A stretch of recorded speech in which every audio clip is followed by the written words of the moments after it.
In this episode, we turn our attention to Chikka Lalba, the historic park in Bengaluru that served as the cradle of the Quit India movement in the city. This ground holds deep significance as a site of assembly and resistance for India's freedom fighters.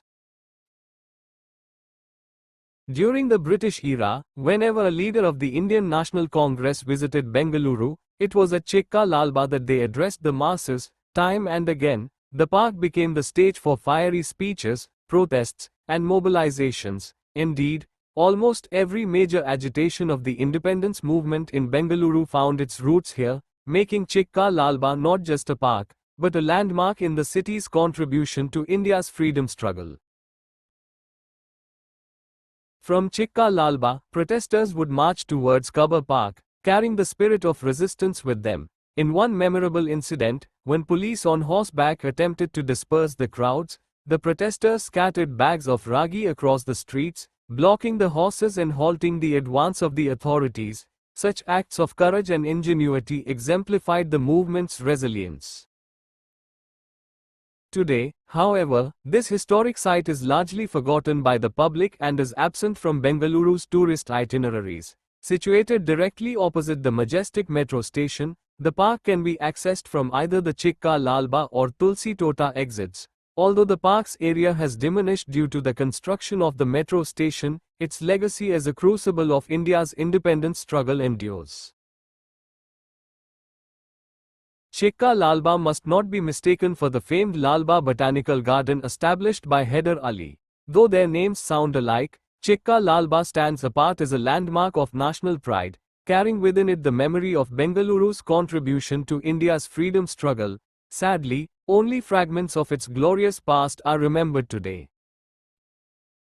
In earlier times, Bengaluru was a city of shimmering lakes, each one a lifeline for its people. Among them, Dharmambudi Lake held special prominence. The lake, once a source of life and beauty, now lies beneath the bustling Kempegoda bus station. This historic lake once stood right beside Chikka Lalba.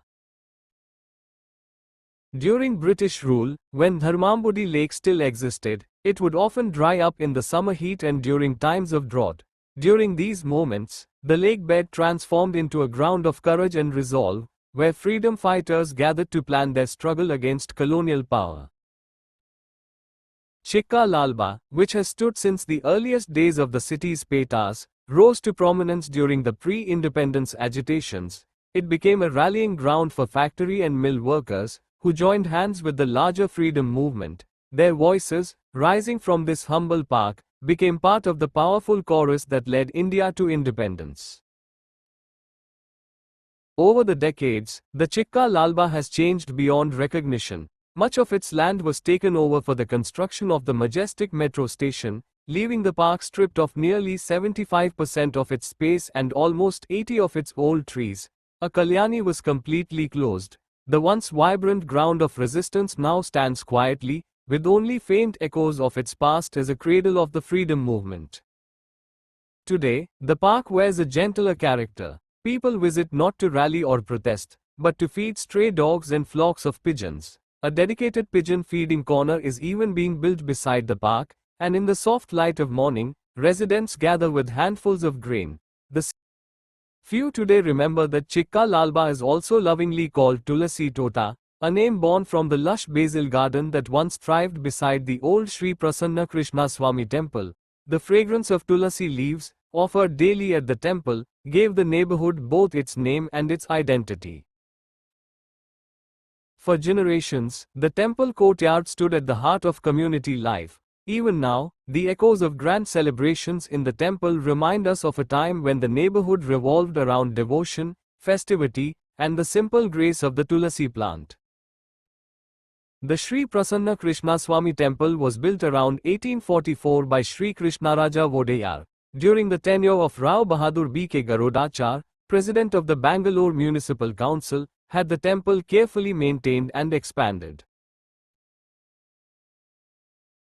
Garodachar's vision went beyond administration. Each morning, he personally walked through the city's streets and alleys, noting what needed repair or improvement.